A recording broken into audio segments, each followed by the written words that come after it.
Iraan gaaffii ulaa galaana Itoophiyaa gaafate sirriidha jettee deeggaruun addunyaa dinqisiistee jirti. Ulaa galaana Hormuz irrattis murtee daldalaa naannichaa jijjiiruus beeksistee kan jirtu yoo ta'u, Iraan gaaffii Itoophiyaa ulaa galaana argachuun dhiyeessu karaa guutuu ta'een deeggaruun ejjennoo Itoophiyaa sirriidha jechuun deebii jabaa kennitee jirti. Tarkaanfiin kun dippiloomaasii naannichaa keessatti Itoophiyaa fi humna guddaa kan kennu yoo ta'u, Iraan daldala galaana irratti michuu cimaa ta'uu fi qophii ta'uusiis agarsiistee jirti.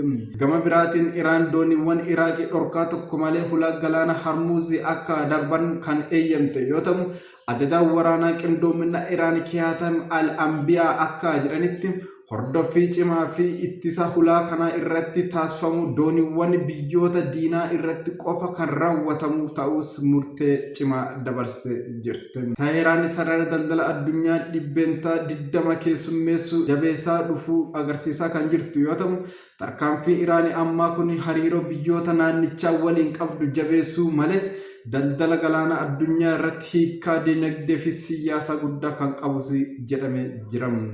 Odoo ammaaf qabannee tana fakkaatan oduu biraatti walitti deemnutti nagaan nu tura.